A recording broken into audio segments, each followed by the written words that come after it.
This is a 34 Sports Talk Minute. My name is Nug, and today I'm going to be talking about my top 5 destinations for a new NBA franchise expansion. We'll get into it.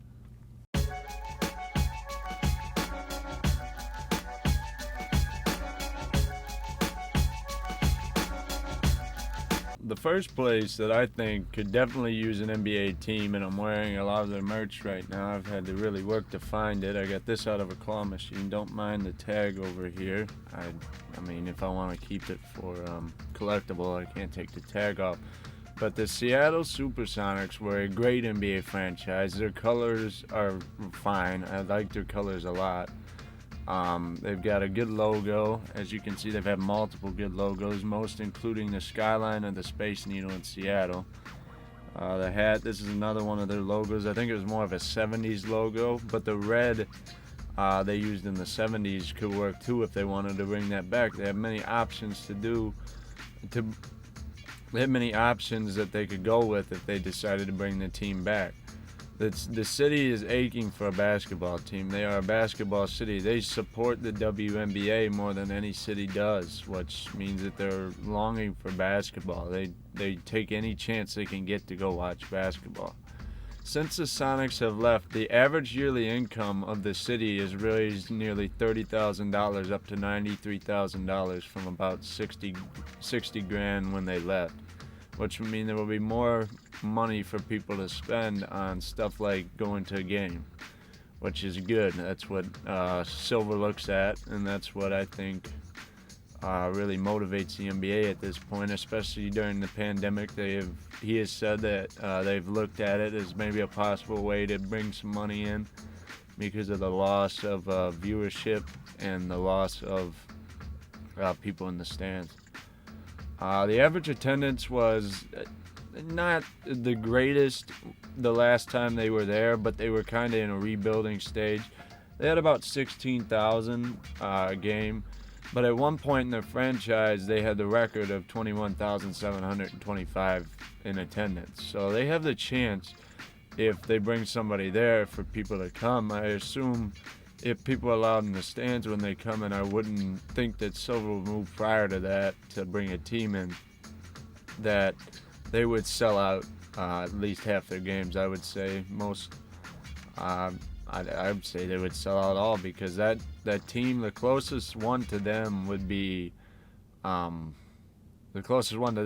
Portland, and that's a long drive from Seattle to go to Portland, and most of the local fans were diehard Sonics fans, so they're not going to root for the Trailblazers. But yeah, Seattle, they were competitive. It's not like they were a bottom tier team for most of their career. They were fighting with they went against Jordan in '96, and it just really. They were competitive. They've got great players. They've got, back in the 70s, a lot of people probably don't think about it, but they had Dennis Johnson and Jack Sikma, and then they had Peyton and Kemp for a while there. So they have a rich history, and they deserve a team. So I think Seattle's definitely one of the top spots if Silver decides to bring an expansion team in, which hasn't happened, I think. Memphis, maybe. I'm thinking of like back when Memphis moved. I'm not sure when that was, maybe like 04.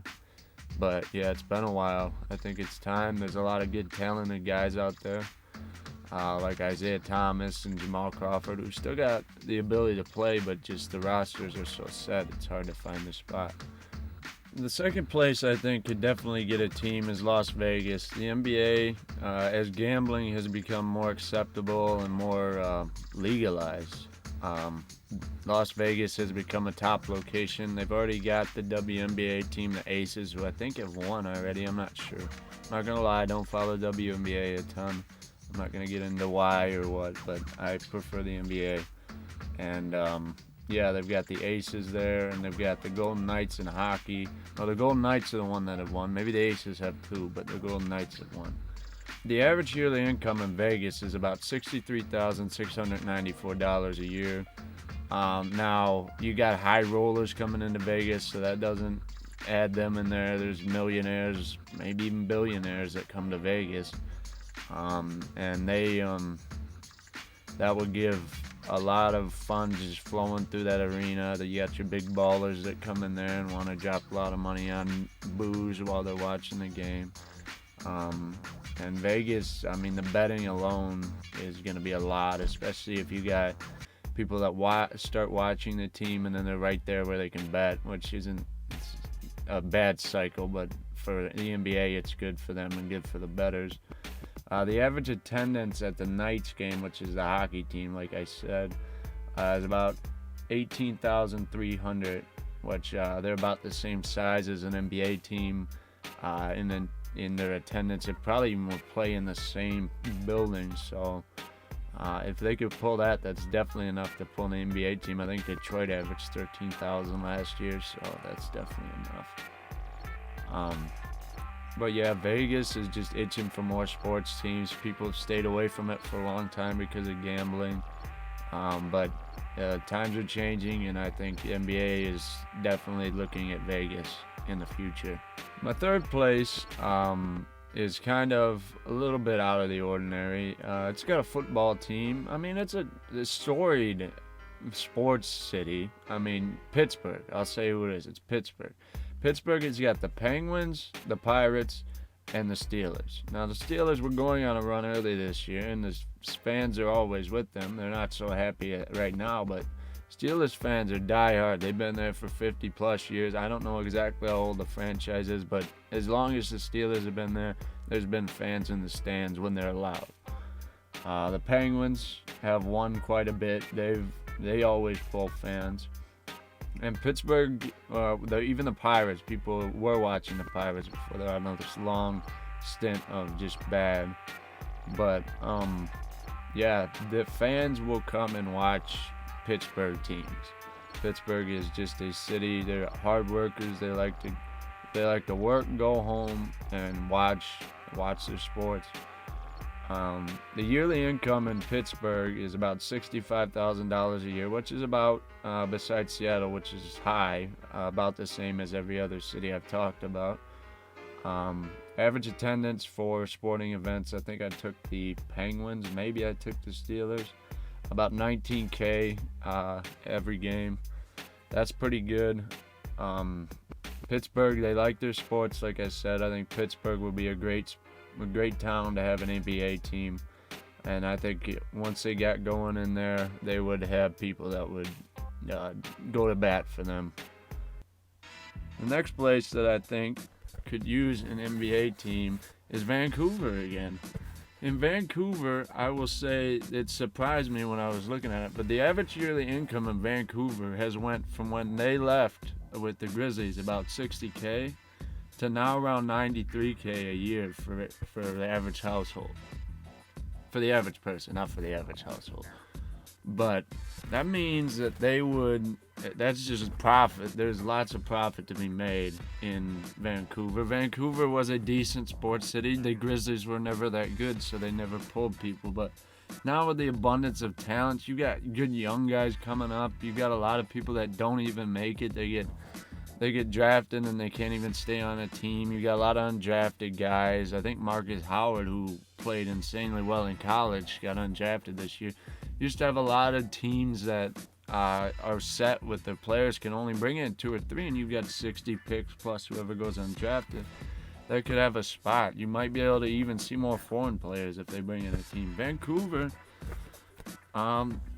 they could use a team. They had a decent logo. The Grizzlies were good. They even used the throwbacks on the Memphis Grizzlies now. So yeah, Vancouver could definitely use a team. All they've got is the Canucks. It's wide open for somebody to jump right in there, and it wouldn't really affect Seattle too much because they were there together at one point anyway, and it didn't seem to bother either of the teams. Their average attendance for the Canucks is 18.5K. That's pretty good. I mean, if you're thinking a stadium, I remember the Palace was about 21K. That's not bad. You fill up a little over 3/4 of the stadium. You're selling hot dogs. You might sell out a couple games a year, if not more, depending on what kind of team they get. So we'll have to see how that goes. Vancouver, definitely a spot I'd like to see a team come back to. Won't be able to use the Grizzlies, so we'll have to see what they come up with. I know the Grizzlies is more of a Vancouver thing anyway, but they'll figure something out. There's a lot of good names out there yet to be used, so as long as they don't choose the Vancouver basketball team, I'll be fine. The last place, I think, and I don't know if it'll be truly looked at by Silver, but I think it's definitely something that needs to happen. Louisville. Louisville's right in the center. You got Southern Ohio. So you might pull from Virginia, other places like that. But that area, besides the Grizzlies, which is too far south from there, has literally no professional sports teams. But yet their college teams pull fans hard. Especially the Cardinals and the Wildcats down at UK. You've just got a ton of just fans yet to be tapped down there. I mean, they've got the Louisville Sluggers. They've got historic baseball there, but I think basketball, especially the Cards won. I mean, the championship got taken away, but that was because of stuff off the court. That team was very good with Siva and guys like that. But they've had a history there. UK's been pretty dominant this season, not so much, but maybe they'll turn it around. The tournament comes. The tournament is always different. They've got a soccer team down there now, so I think sports is coming to the middle of the country. It just can't come quick enough, in my opinion. I mean, after we get out of what we're in now, there's people gonna be wanting to go out and do stuff. So. The average yearly income in Louisville is about $62,000, which has been close to what we've been. It's a little bit under. That's the least income, but it's only off by $1,000, which isn't that much. Well, for this number, I mean, $1,000 is a lot of money, but the average attendance to the Louisville Cardinals is about, I think this number's right, but about 49,912. If that's true, that is a ton of untapped fans. I get that's a college. But I can't put my head around that number. If you want to double check me on that, you can. But that is quite a lot of people that are untapped in that market. Louisville's close to Cincinnati, so you could pull from Cincinnati too. I think it would be a good spot. It would be nice to see something. It's pretty well, if you look at most teams, they're around the outside, close to the ocean for most of them. I mean, you got Denver, who's kind of isolated. But we need more teams that are in the middle of the country. You're missing all those people that rely on college sports, and they're diehard college fans, so they could probably transition to a team pretty easily. But those are the teams that I think have the best chance. We'll have to see what Silver does. I think we're more likely to see just Seattle and Vegas and maybe Vancouver sneak in there. But I think Pittsburgh and Louisville could hold their own too. So we'll have to see what they do. I'd like to thank you for watching. Please drop a comment, and subscribe to the channel. I'm going to be putting out maybe one of these videos a week. And try to catch the nightly recaps too. Thank you for watching.